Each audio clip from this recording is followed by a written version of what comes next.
GST council की 56वीं बैठक में वित्त मंत्रालय ने देश की जनता को नवरात्रि और दिवाली का गिफ्ट दे दिया है। परिषद ने गहन मंथन के बाद आईपीएल जैसे खेल आयोजनों के टिकट, तंबाकू, सिगरेट जैसे उत्पाद और बीमा पर कर की दरों में बदलाव जैसे अहम फैसले लिए हैं। फैसले के अनुसार देश में अब सिर्फ 2 जीएसटी स्लैब रहेंगे। ऐसे में आइए जानते हैं क्या सस्ता होगा और क्या महंगा होगा। वित्त मंत्री निर्मला सीतारमण की ओर से 3 सितंबर की देर रात वस्तु एवं सेवा कर यानी जीएसटी पर की गई घोषणाओं से शेयर बाजार में जबरदस्त उछाल आया है।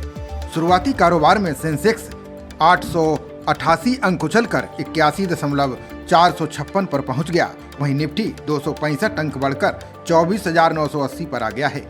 ऐसे ही शुरुआती कारोबार में अमेरिकी डॉलर के मुकाबले रुपया 70 पैसे बढ़कर 87 रुपये 85 पैसे पर खुला।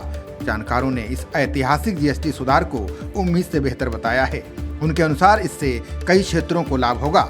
जीएसटी काउंसिल ने अप्रत्यक्ष करों की दरों में ऐतिहासिक सुधार करते हुए 4 की जगह अब सिर्फ 2 जीएसटी स्लैब को मंजूरी दी है। काउंसिल में सभी राज्यों के वित्त मंत्रियों ने आम सहमति से जीएसटी की सिर्फ 2 दरों 5 और 18% को मंजूरी दी है। पनीर, छेना, टेट्रापैक, दूध, रोटी, चपाती, पराठा, खाकरा जैसी आम लोगों से जुड़ी खाद्य वस्तुओं, दुर्लभ बीमारियों और कैंसर की दवाओं पर कोई टैक्स नहीं लगेगा।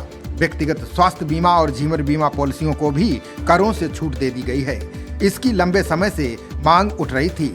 वहीं फास्ट फूड, धनाढ्य वर्ग के उपभोग में आने वाली लग्जरी कारों समेत शराब, तंबाकू जैसी चुनिंदा विलासिता एवं जीवन के लिए हानिकारक वस्तुओं के लिए 40% का विशेष कर स्लैब बनाया गया है। वित्त मंत्री निर्मला सीतारमण ने बताया कि नई दरें 22 सितंबर से लागू होंगी। इस फैसले से 175 से अधिक वस्तुएं सस्ती हो जाएंगी। बता दें कि वर्तमान में जीएसटी की 4 दरें 5, 12, 18 और 28% हैं। वित्त मंत्री ने बताया कि ये सुधार आम आदमी को ध्यान में रखकर किया गया है। आम आदमी के दैनिक उपयोग की वस्तुओं पर लगने वाले हर कर की कड़ी समीक्षा की और ज्यादातर मामलों में दरों में भारी कमी हुई है। किसानों और कृषि क्षेत्र के साथ स्वास्थ्य क्षेत्र को भी इससे लाभ होगा। दरों का ये सरलीकरण अगली पीढ़ी के जीएसटी सुधार पहल का हिस्सा है। महंगे और सस्ते की बात करें तो रोजमर्रा के सामानों में साबुन, शैम्पू, टूथपेस्ट पर पहले 18% जीएसटी लगता था, पर अब 5% लगेगा। इसी तरह घी, मक्खन पर 12% के बजाय 5% जीएसटी लगेगा। वहीं नूडल्स और नमकीन पर 12% के बजाय अब 5% जीएसटी लगेगा।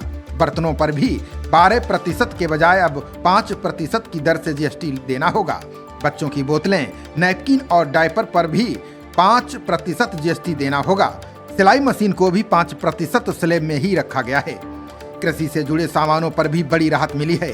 ट्रैक्टर टायर पर 18% के बजाय अब 5% ही जीएसटी चुकाना होगा। इसी तरह ट्रैक्टर पर 12 के बजाय अब 5% जीएसटी देना होगा।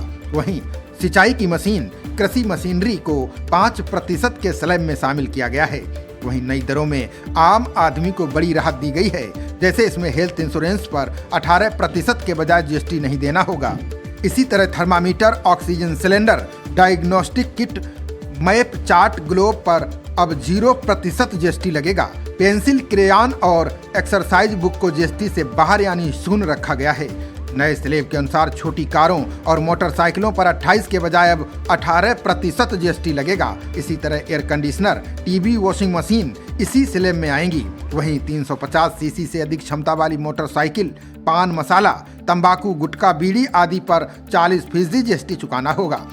चीनी या मीठा पदार्थ मिलाए हुए वातित जल, सुगंधित पेय पदार्थ और कैफीन युक्त पेय पदार्थ पर भी 40% की दर से जीएसटी देना होगा। पेट्रोल के जरिए 1200 सीसी और डीजल के लिए 1500 सीसी से बड़ी सभी कारें, निजी उपयोग के लिए विमान, हेलीकॉप्टर, मनोरंजन या खेल के लिए नौकाएं और अन्य जहाज पर 40% जीएसटी लगेगा।